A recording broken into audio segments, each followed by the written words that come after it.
Olá e seja bem-vindo ao A Mais Portugal desta semana. Hoje vamos viajar até ao norte para conhecer uma empresa que produz chapéus de chuva e chapéus de sol para o nosso país e não só. Vamos ver como não desistir e acreditar sempre é crucial em qualquer negócio.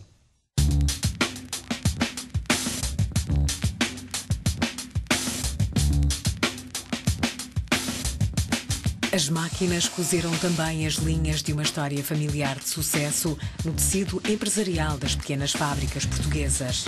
Valeu a coragem da matriarca da família Pereira, que quando a fábrica de guarda-chuvas da região deslocou a produção para outra zona do país, não deixou o fundador baixar os braços. A minha mãe não sabia nada de guarda-chuvas, quem sabia era o meu pai.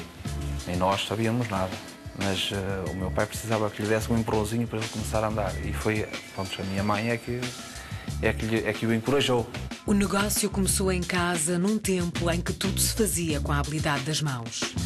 Eu tenho ali a primeira tesoura que se comprou, porque nós agora temos as tesouras que cortam 200 folhas de tecido ou 300, se a gente quiser. Cortava-se 8 folhas, 10 folhas no máximo, à mão.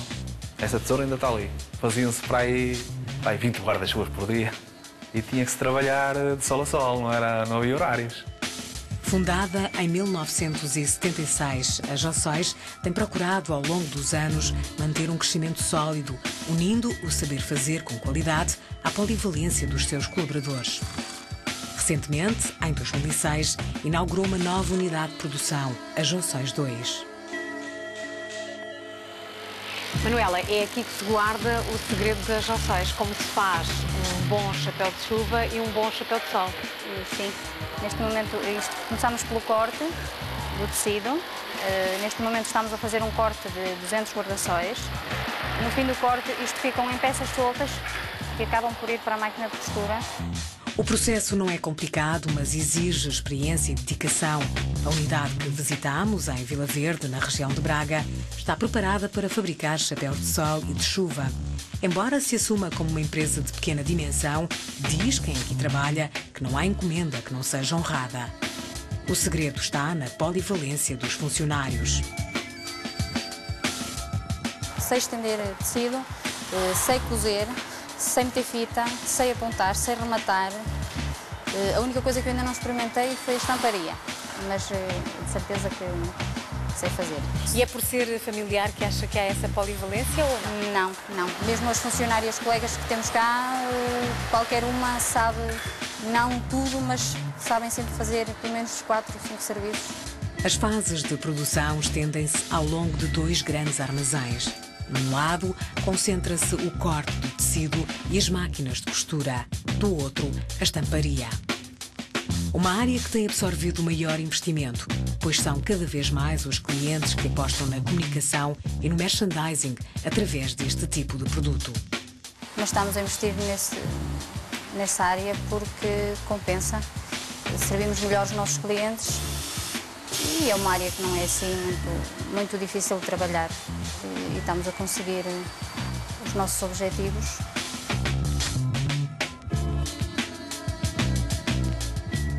Manuela, e aqui chegamos quase à parte final da produção de um guarda-sol, ou seja, onde se vai cozer.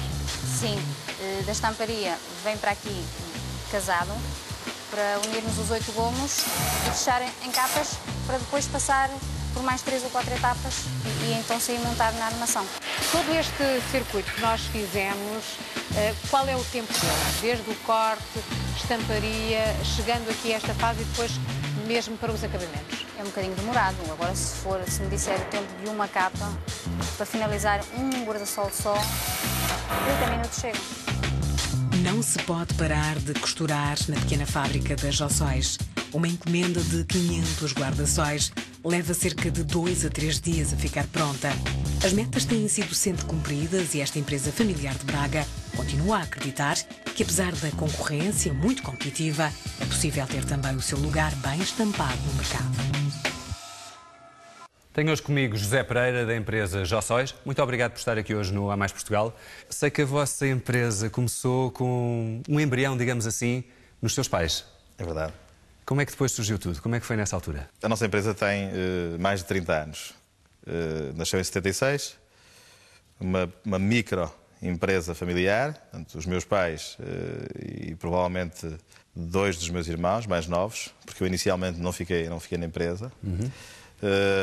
E começaram a fabricar guarda-chuvas, porque o meu pai tinha experiência, era encarregado de uma fábrica de guarda-chuvas. Para além disso é deficiente, portanto nasceu com uma deficiência. Reformou-se por invalidez e começou a trabalhar... Um negócio próprio. Um negócio próprio, em nome da minha mãe, portanto uma firma individual, e começou a fabricar guarda-chuvas de uma forma... E como é que corriam as coisas na altura? Até porque eu sei que era uma família complicada do ponto de vista de alimentar, porque vocês são 11 irmãos, não é? Nós somos 11 irmãos, exatamente. Um desses 11 já faleceu, que trabalhou precisamente no início dessa pequena empresa. E depois como é que se deu a sua entrada? Como é que a minha entrada aconteceu? é assim, eu como sou o mais velho, vou estudar até, como é que se chamava isso antigamente, segundo ciclo. Que equivale agora ao 6º ano, um rapaz ainda pequeno. E então vou estudar e tal, e a partir daí, antes disso já tinha feito, porque o meu tempo de estudo, pode chamar-lhe se quiser exploração infantil, não era, mas era assim naquele tempo, as famílias pobres e tal. Eu ia para a escola, vinha da escola, ia ajudar o meu pai na fábrica de guarda-chuvas, que não era dele, gratuitamente. Se calhar só para ter preso, para ter perto dele. Se calhar se tivesse tido essa infância dessa forma, hoje em dia não estava aqui sentado a falar de grande empresa. E então fazia isso no tempo de escola. Depois acabou a escola porque eu queria ganhar dinheiro, não queria ajudar o meu pai. Fui trabalhar para a indústria hoteleira e trabalhei há algum tempo, não foi muito. Consegui profissionalizar-me, consegui ser dirigente sindical da direção dos sindicatos de Braga com 16 anos, salvo erro. Mas isso porque tem sempre a ambição de chegar um pouco mais à frente? Nessa altura eu também... Eu acho que eu sou uma pessoa bastante comunicativa e desafiaram-me logo para fazer parte da direção do sindicato. E, portanto, comecei a criar alguma notoriedade na indústria hoteleira e tal. Consegui subir rapidamente para um nível relativamente alto. Fiz um curso de empregado de snack, portanto, era profissional de snack, ainda de menor idade. Depois isso passou.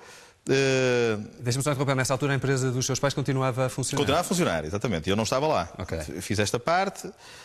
Depois, o meu antigo patrão convida-me para ser sócio dele, dá-me uma golpada e eu terminei. Ali, e então é aí que entra... Aí terminei a minha já com 23 anos, salvo erro, acabou a minha vida nesse hoteleiro. Disse, não quero mais.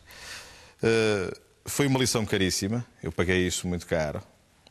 Andei vários anos a pagar coisas que eu não devia, mas... Portanto, como foi levado, acabou. Depois é assim, o outro não tinha como pagar, pagava eu. Ganhei, acho que valeu a pena. Apesar de tudo. Apesar da maldade, valeu a pena. Então, terminada essa fase, venho para os guarda-chuvas.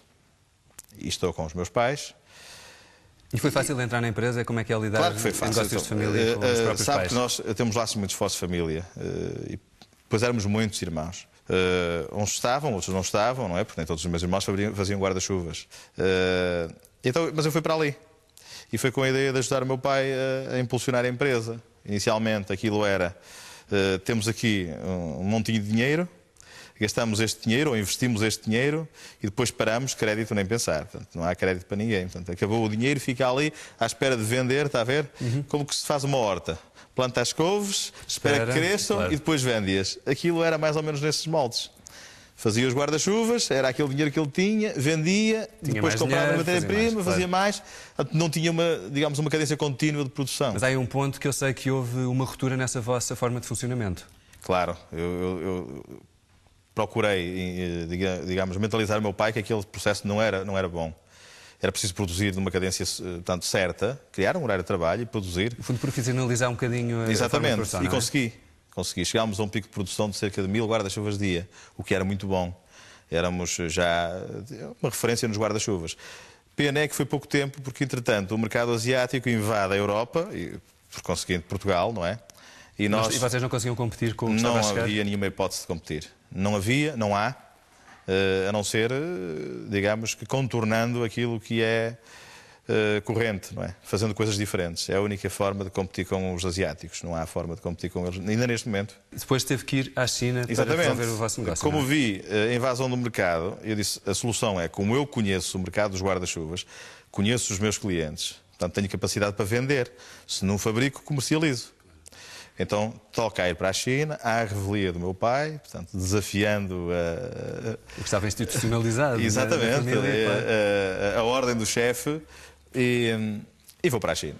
Deixa-me interrompê-lo. Foi para a China, português, mas hoje em dia já fala inclusivamente um pouquinho de chinês, não é? Sim, alguma coisa. Mas foi extremamente difícil, porque eu vou para a China há 15 anos, continuo a ir todos os anos, uma ou duas vezes.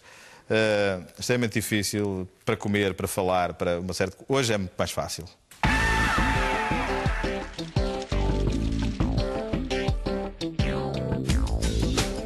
A publicidade é a máquina que faz correr o negócio das Jossóis. 98% do que a empresa produz são encomendas de artigos que servem para promover marcas.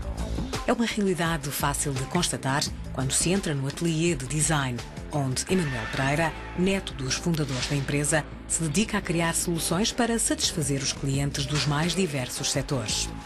O cliente pede um determinado produto à empresa e sugere uma ideia ou não. Pede uma série de ideias para poder avaliar. Daqui saem algumas ideias para ele aprovar, se quer alterar uma coisa ou outra, e a partir daí, com base naquilo que se cria, parte-se para um produto final, para daqui ir para a produção e depois, posteriormente, para o cliente. É sobretudo nos chapéus de sol que os logótipos das marcas dominam. A diferença faz-se com alguma inovação, mesmo que subtil.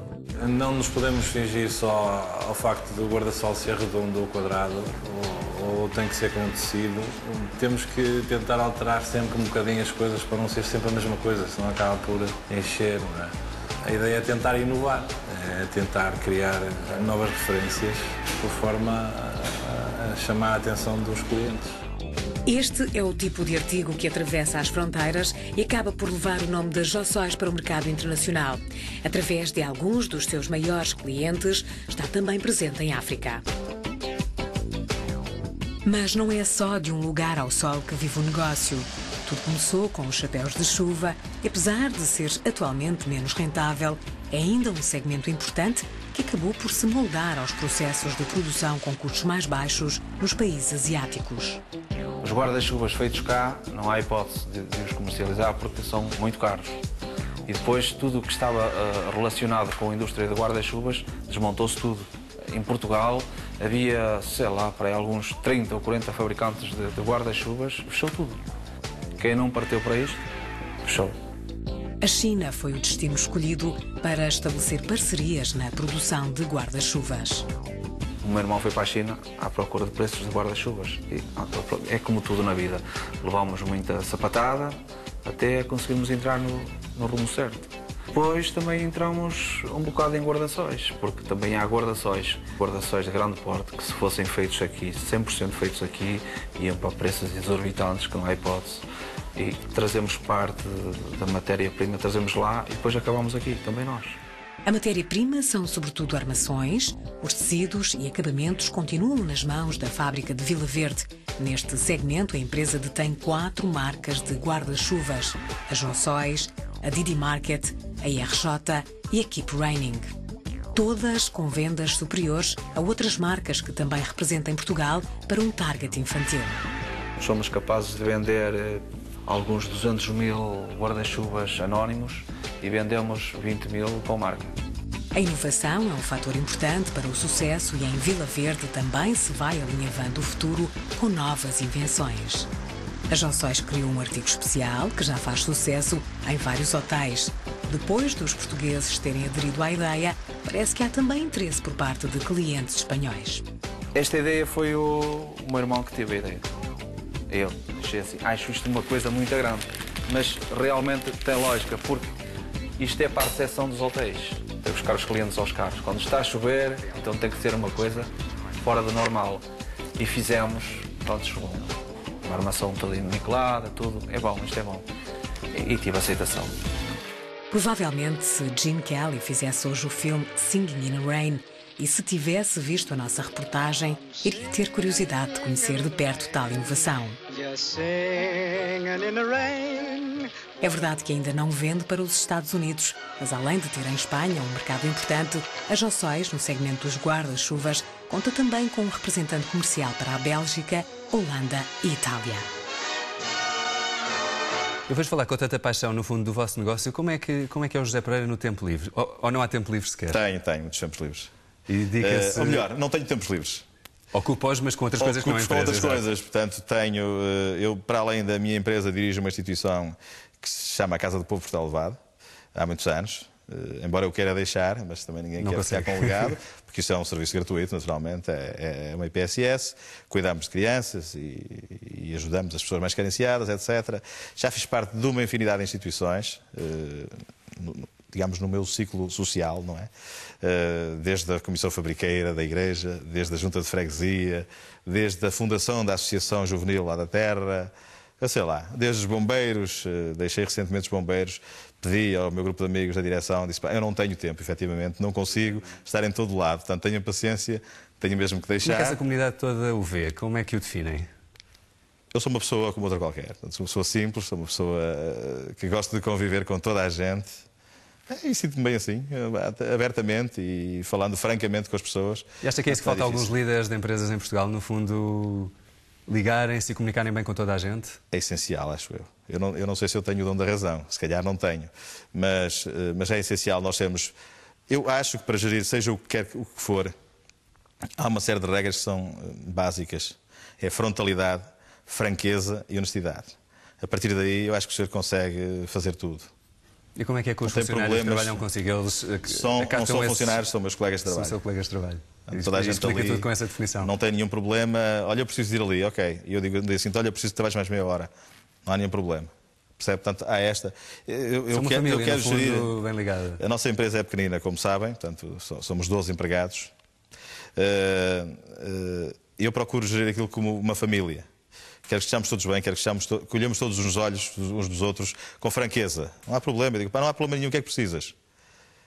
Se o problema é uma solução que eu consigo arranjar, ok, arranja essa trabalhar solução. para um bem comum, não é? Exatamente, arranja a solução, porque afinal das contas, todos nós dependemos daquela empresa. Sei que na empresa estão irmãos e também tem já pessoal, filhos, claro. Não é? E filhos, é verdade. Portanto, como é que eles aceitaram já? A empresa é família. Olha, os meus irmãos, tenho 2 irmãos, um é o chefe de produção e outro é o chefe de armazém, nunca fizeram mais nada na vida. Portanto, isso foi subindo. Chegamos a um ponto de criarmos uma sociedade, depois separamos a sociedade, continuamos amigos, claro, obviamente, não é? Somos irmãos, fizemos as contas e aquilo ficou para a minha administração pessoal, diretamente. E filhos? Os filhos estudaram até quando quiseram e depois andaram noutros empregos, nunca foram pressionados a vir trabalhar com o pai.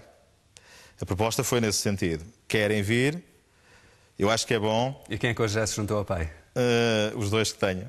Tenho o meu filho que não quis passar do 12º ano, tem feito cursos na área de design, porque ele gosta muito de arquitetura, tem um gabinete específico para ele.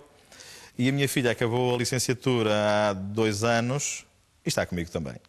Também andou ali a tomar uma decisão completamente livre, percebe?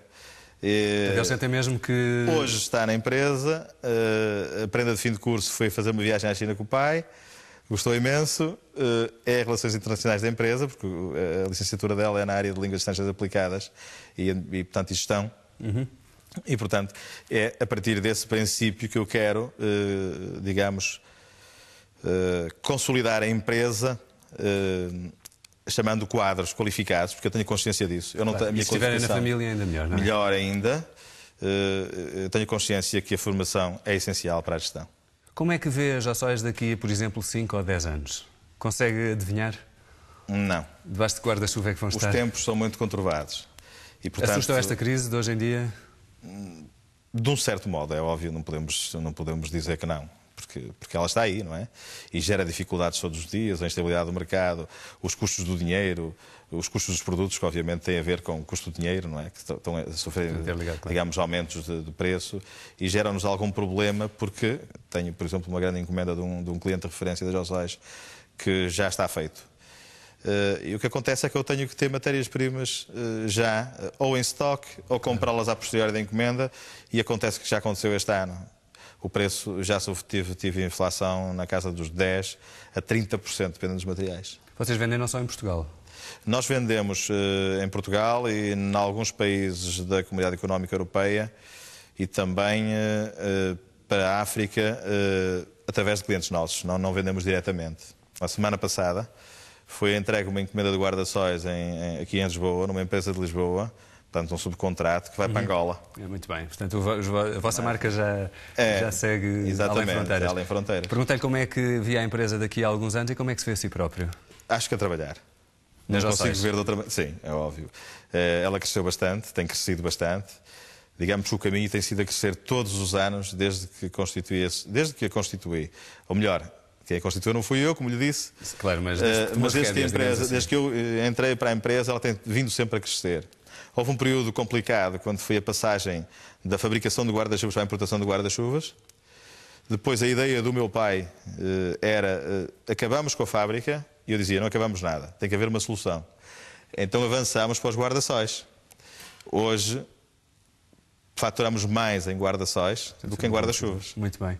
Então é para continuar. É para continuar. Muito obrigado por ter estado aqui hoje, no fundo, a conversar e a mostrar um bocadinho mais o que é estar à frente das Jossóis. Há outras empresas que também merecem destaque. Vamos ver uma e depois peço-lhe um pequeno comentário. O mercado das aplicações para smartphones cresceu 275% nos últimos 2 anos e a Bliss é uma pequena empresa portuguesa líder neste segmento.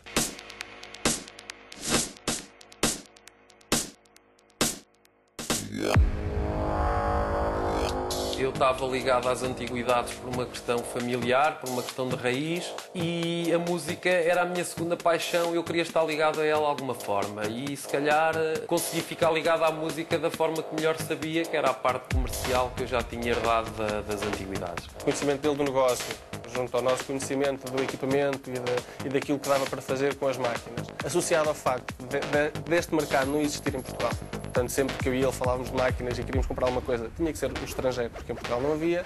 Nós pensámos, vamos criar uma empresa, vamos começar nós a vender estes produtos cá, porque é um nicho, mas ainda não está servido, vamos avançar. Fiquei com mais horas de trabalho, fiquei com uma vida um bocado mais ocupada, mas também mais realização pessoal. A nível pessoal, e que foi muito enriquecedor, foi ter hipótese de vir a conhecer as pessoas, bandas, marcas, produtos com os quais eu já contactava e que eu gostava bastante.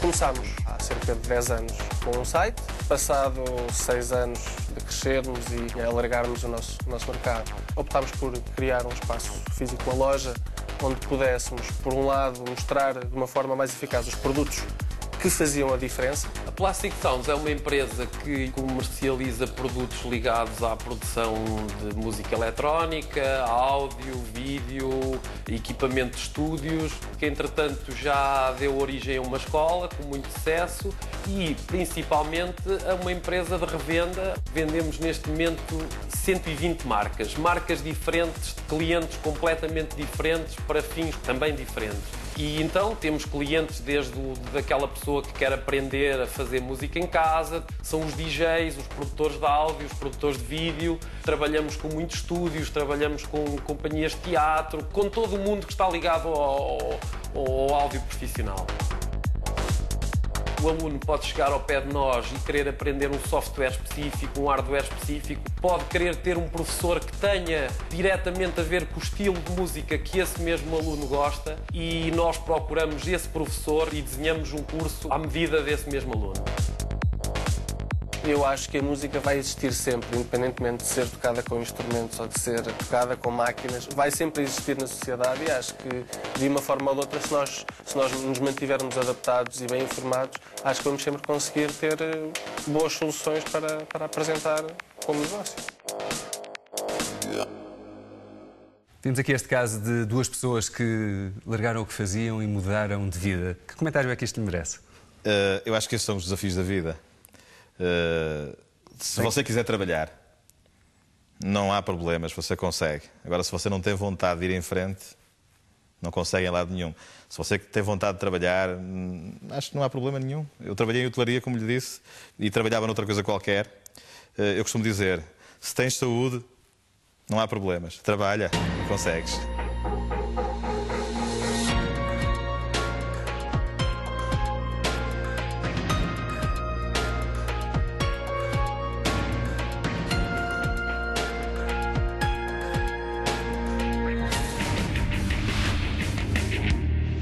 Suzuki Way of Life.